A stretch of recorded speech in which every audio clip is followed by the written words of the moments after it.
Assalamualaikum teman-teman. Seperti biasa sebelum mulai Mimin mendoakan semoga teman-teman semua selalu dalam keadaan sehat walafiat.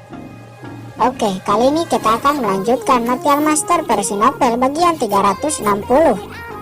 Bagi yang baru bergabung, selamat bergabung. Dan bagi yang belum subscribe dulu lah agar Mimin tambah semangat lagi nih bikin videonya. Oke, kalau sudah kita langsung masuk ke isi ceritanya.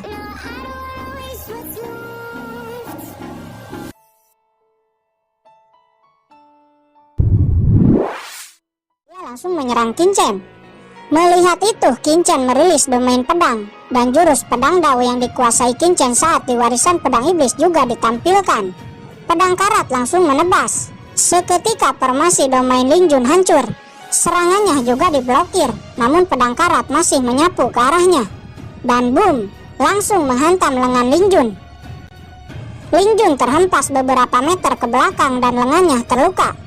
"Bocah sialan, kamu berani menyakitiku, kamu harus mati," kata Lingjun. Sebuah harta bernama roda Sunian Suan muncul di tangannya. Roda Sunian Suan didesak, seketika memancarkan hawa yang sangat panas. Untungnya Kincen memiliki tubuh suci abadi dan bahkan diolah menjadi tubuh ruang angkasa. Jika itu orang lain di bawah paksaan hawa panas ini mungkin akan meleleh dan mati. Kemudian dengan kendali Lingjun, roda Sunian Suan memancarkan cahaya putih dan langsung menyerang pikiran Kincen. Kincen sedikit pusing, tidak menyangka harta ini juga bisa menyerang pikiran. Kincen mengeluarkan kuali kuno dan memblokir serangan cahaya putih yang dilepaskan roda Sunian Suan. Di saat yang sama, Kincen juga mengeluarkan 5 pil pedang. "Berapa banyak harta yang dimiliki anak ini?" kata Lingjun. Dia cukup terkejut. Menurutnya, Kincen hanya orang dari papilun pil bawah, mengapa memiliki banyak harta? Entah itu nyala api aneh, pedang karat, kuali kuno, dan sekarang 5 pil pedang. Sebenarnya seberapa banyak harta di tangan anak ini? Lingjun terkejut, namun di sisi lain dia juga senang selama Kincen dibunuh. Bukankah ketika saat itu tiba harta-harta ini akan menjadi miliknya?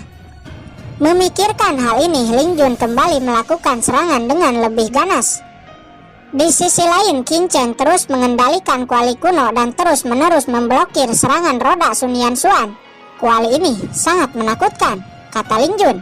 "Tuan, kapan giliran saya untuk turun tangan?" kata skeleton cabang di dalam kuali kuno. Dia sudah tidak sabar untuk keluar.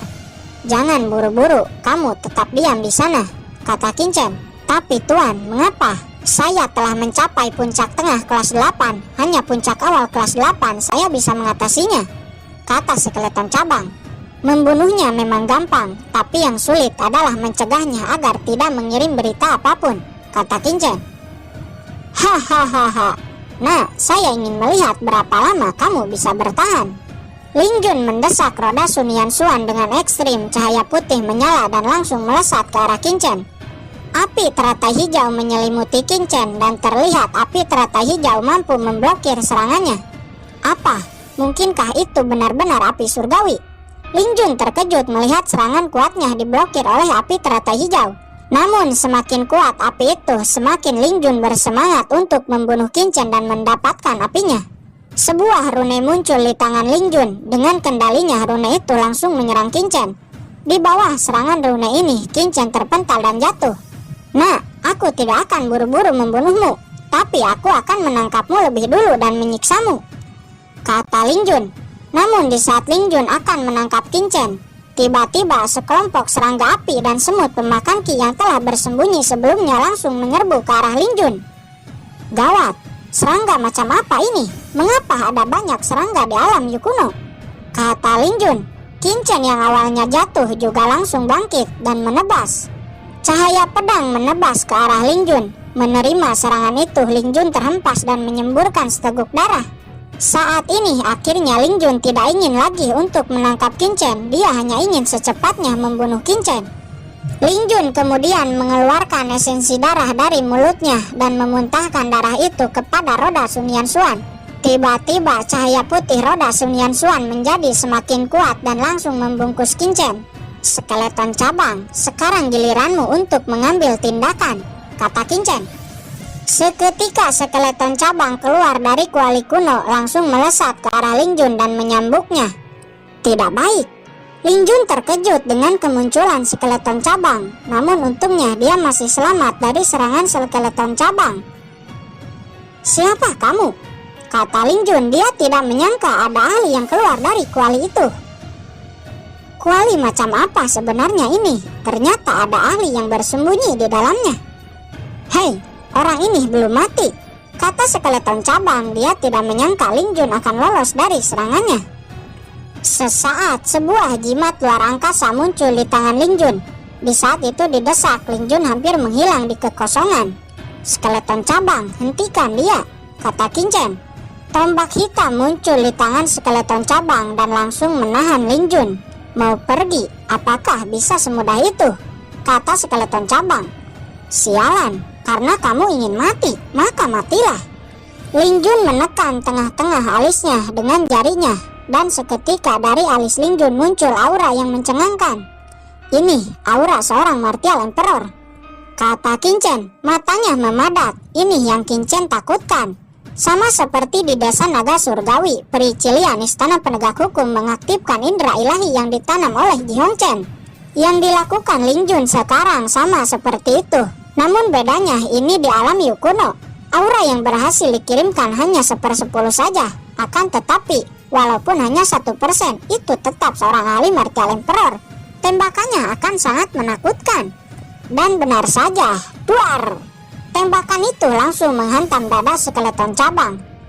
Dada skeleton cabang robek dan dia terpental jatuh dengan keras, terbolak-balik di tanah, tidak tahu masih hidup atau mati. Setelah itu jimat di tangan Ling Jun kembali aktif. "Nah, tidak menyangka kamu bersembunyi sangat dalam. Kamu bergabung dengan Papillon Pill pasti memiliki tujuan lain. Tunggulah, saat waktunya tiba, saya pasti akan membalas dendam ini," kata Ling Jun. Portal ruang kekosongan muncul. Ling Jun langsung masuk dan menghilang di kehampaan. Akan tetapi setelah Ling Jun menghilang, tiba-tiba sebuah bendera formasi aktif, membentuk sebuah penghalang besar. Dan di dalam jangkauan arah ini, kehampaan dipentalkan dan Ling Jun jatuh dari kehampaan kembali keluar. Ling Jun terkejut, jimat luar angkasa diaktifkan, tapi dia tidak bisa pergi. "Sial, ada apa ini?" kata Ling Jun. Di sisi lain, walaupun dadanya robek, skeleton cabang masih hidup dan berdiri dengan terhuyung-huyung. Apa? Bagaimana dia bisa masih hidup? Bahkan seorang ahli martial sovereign tahap akhir bisa mati di bawah serangan indera ilahi ini. Tapi dia hanya ahli martial sovereign tahap tengah, mengapa bisa masih hidup? Kata Ling Jun. "Sial, tubuhku setengah hancur karena seranganmu. Kamu harus membayar untuk ini." Skeleton cabang meraung dan langsung melesat ke arah Ling Jun. "Berhenti, aku tahu tempat harta karun misterius di alam Yu kuno. Aku bisa memberitahumu," teriak Ling Jun. Dia mengarang cerita dan berharap pihak lain akan berhenti. Namun skeleton cabang jelas tidak akan berhenti. Dengan tombak di tangannya, dia langsung menusuk dada Ling Jun dan merobeknya. Dan Ling Jun pun akhirnya mati. Sebelum mati, Ling Jun benar-benar menyesal karena telah mengikuti Qin Chen. Pada akhirnya bukan Qin Chen yang mati, tapi malah dia yang dibunuh. Setelah Ling Jun mati dan tidak mengirim berita apapun, akhirnya Qin Chen menghela napas lega. Di sisi lain, skeleton cabang nampak sangat terluka, kerangkanya benar-benar hampir dihancurkan. Kemudian skeleton cabang menyerap esensi dari tubuh Ling Jun. Di saat itu perlahan-lahan tubuhnya yang hancur perlahan-lahan terbentuk lagi, luka-lukanya pulih dan kembali ke kondisi seperti semula. Nyaman, sangat nyaman. Itu esensi dari ahli martial sovereign. Jie, sangat bermanfaat, kata skeleton cabang. Dia mengerang dengan sangat nyaman. Dibandingkan dengan esensi Supeng sebelumnya, ini jauh lebih baik. Setelah menyerap esensi darah manusia, bukan hanya kekuatannya akan meningkat, tapi tubuhnya perlahan-lahan menyerupai manusia. Di saat skeleton cabang menyerap esensi Ling Jun, Qin Chen mengambil roda Sunian Suan dan juga cincin penyimpanan Ling Jun. Setelah skeleton cabang selesai menyerap esensi Ling Jun, Qin Chen juga menarik bendera formasinya dan membersihkan lokasi dari jejak-jejak yang ditinggalkan. Setelah semua itu selesai, Qin Chen pergi dari sana. Scene berpindah di tempat lain di alam Yukuno. Nampak sekelompok ahli martial sovereign dari Papillon Pil sedang mengepung seekor binatang aneh.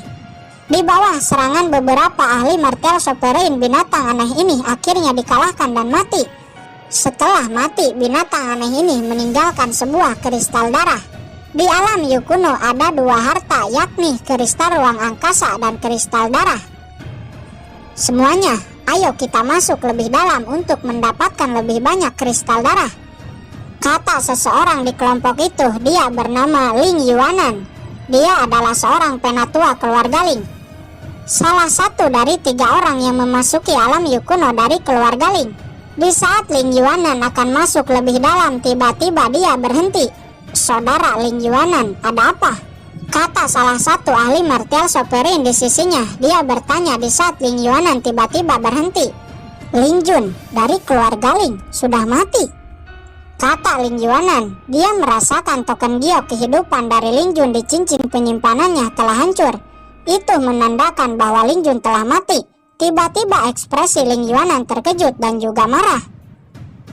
Apa? Ling Jun mati?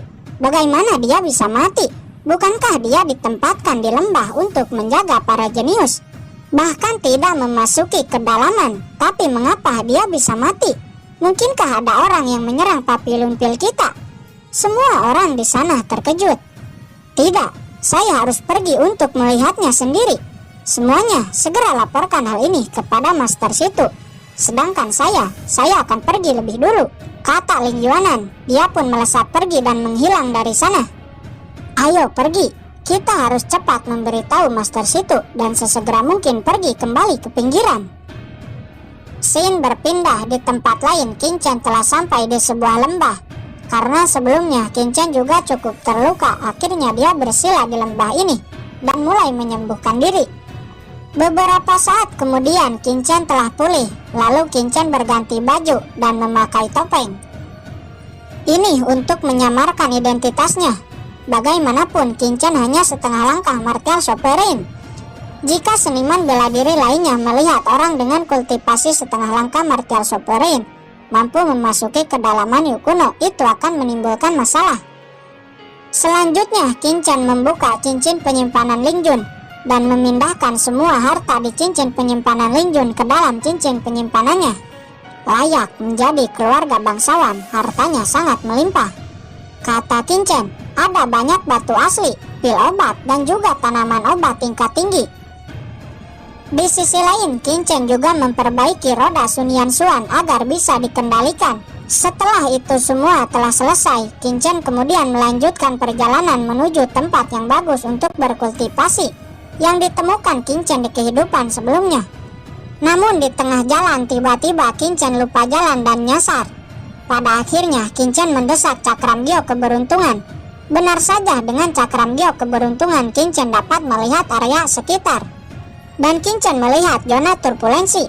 Zona turbulensi adalah zona yang sangat berbahaya di dunia Yukuno. Ini adalah tempat yang terbentuk oleh turbulensi luar angkasa. Seorang ahli martial sovereign bahkan tidak akan berani memasuki zona turbulensi ini.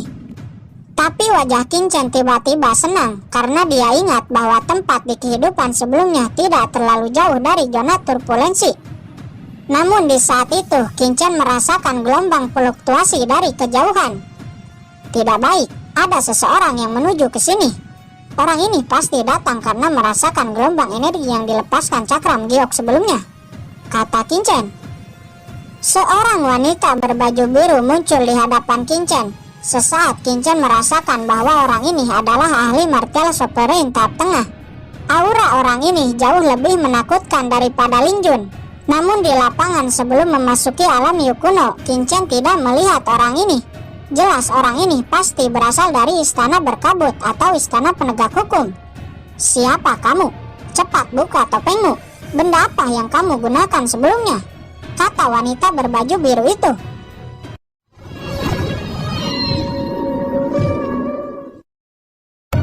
Oke guys, sudah dulu ya. Jangan lupa subrek biar lanjut terus ceritanya.